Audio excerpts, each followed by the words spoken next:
جو مذہبی جماعتوں کو آگے لایا جا رہا ہے، جیسا کہ میں نے ذکر کیا تھا نا بھی، نہ چاہتے ہوئے بھی جو رستہ ہے الحمدللہ وہ تحریک لبیک کا کلیئر ہو رہا ہے. لیکن قمر زمان کہہ رہا ہے کہ مذہبی جماعتوں کو آگے لایا جا رہا ہے. تحریک لبیک کا جو بیانیہ ہے کہ جی یہ تینوں سیاسی جماعتیں پاکستان کے ساتھ مخلص نہیں ہیں اور اس نظام سے پاکستان کی معیشت ٹھیک ہو بھی نہیں سکتی. پاکستان کا جو واحد حل ہے وہ نظام مصطفیٰ صلی اللہ علیہ وآلہ وسلم ہے. جو میں یہ بات غور سے سننا، قمر زمان کہہ رہا نے کیا کہا ہے، منصوبہ ساز جواز یہ بنائیں گے کہ تمام سیاسی جماعتیں ناکام ہو چکی ہیں، اس لیے واحد حل اسلامی نظام کا نفاذ ہے. سینئر رہنما پیپل پارٹی. بسم اللہ الرحمن الرحیم. السلام علیکم ناظرین. لاسٹ 2-3 ویڈیو میں جس میں جنرل عاصم منیر کا میں نے ذکر کیا، تو میری اس ویڈیو کا جو اصل مقصد تھا، یا میں نے جو تجزیہ کیا ہے یا مجھے جو لگ رہا تھا، تو میں نے کہا تھا کہ نہ چاہتے ہوئے بھی تحریک لبیک کا رستہ کلیئر ہو رہا ہے اور تحریک لبیک کے دشمن ہی اس کے رستوں کے جو کانٹے ہیں وہ اٹھا رہے ہیں. یہ میں 2-3 ویڈیو میں ذکر کیا. آج ایک انتہائی سینئر سیاستدان نے بھی وہی دعویٰ کیا ہے کہ ملک میں اسلامی نظام کے نفاذ کا منصوبہ بن رہا ہے. کس نے کیا ہے، کیوں کیا ہے، اور وہی الفاظ دہرائے ہیں کہ جو الفاظ میں نے لاسٹ ویڈیو میں ذکر کیا تھا. اچھا، اس سیاستدان کا یہ پورا بیان میں آپ لوگوں کے سامنے رکھوں گا، لیکن اس سے پہلے میں نے جو لاسٹ ویڈیو بنائی، جو زبیر موتی والا نے ایک بہت بڑا دعویٰ کیا تھا کہ جنرل عاصم منیر نے کہا ہے کہ پیپل پارٹی، نون لیگ اور پی ٹی آئی تینوں جماعتیں پاکستان کے ساتھ مخلص نہیں ہیں.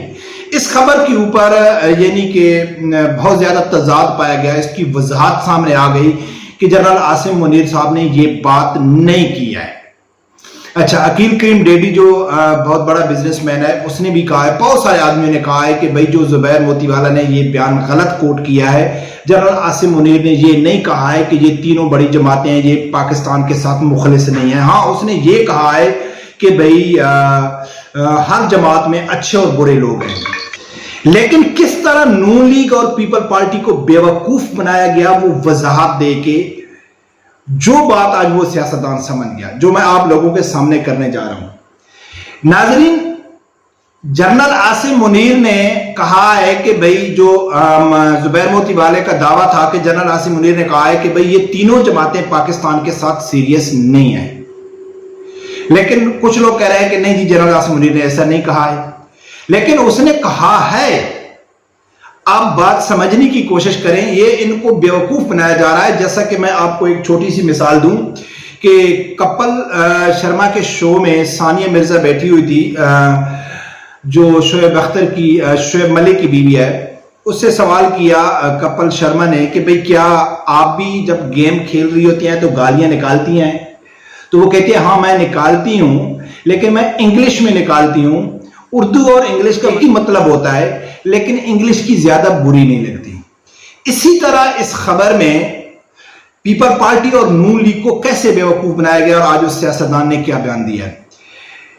مثال کے طور پر 2 یا 3 آدمی کہیں جگہ میں کوئی کام کر رہے ہیں اور اس کے ساتھ کھڑا ہوا ایک شخص دیکھ رہا ہے کہ یار یہ 3 گھنٹے سے ایک کام کر رہے ہیں، ان سے کام نہیں ہوتا ہے.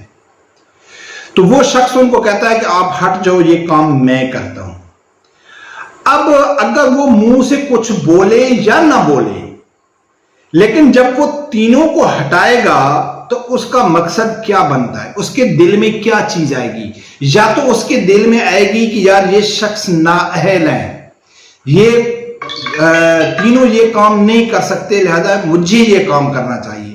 یا تو اس کے دل میں یہ چیز آئے گی، یا وہ کہے گا کہ یہ بے ایمان ہیں، یہ کام کر سکتے ہیں لیکن کرتے نہیں ہیں، لہذا ان کو ہٹا کے مجھے خود کرنا چاہیے. اب آتے ہیں آرمی چیف کے اس بیان کی طرف کہ آرمی چیف نے تاجروں کو یقین دہانی کرائی ہے کہ پاکستان میں جتنے بھی ڈالر کا بزنس ہو رہا ہے، یعنی کہ جو ملک سے باہر جا رہا ہے غیر قانونی طور پہ، یا جتنی بھی ایک یعنی کہ ذخیرہ اندوزی ہوتی ہے، یا بارڈر کے اوپر جو ایرانی تیل آتا ہے، یا افغانستان بارڈر میں جو ڈالر جا رہے ہیں، ان سب کی یقین دہانی کرائی ہے کہ بھئی جو معیشت ہے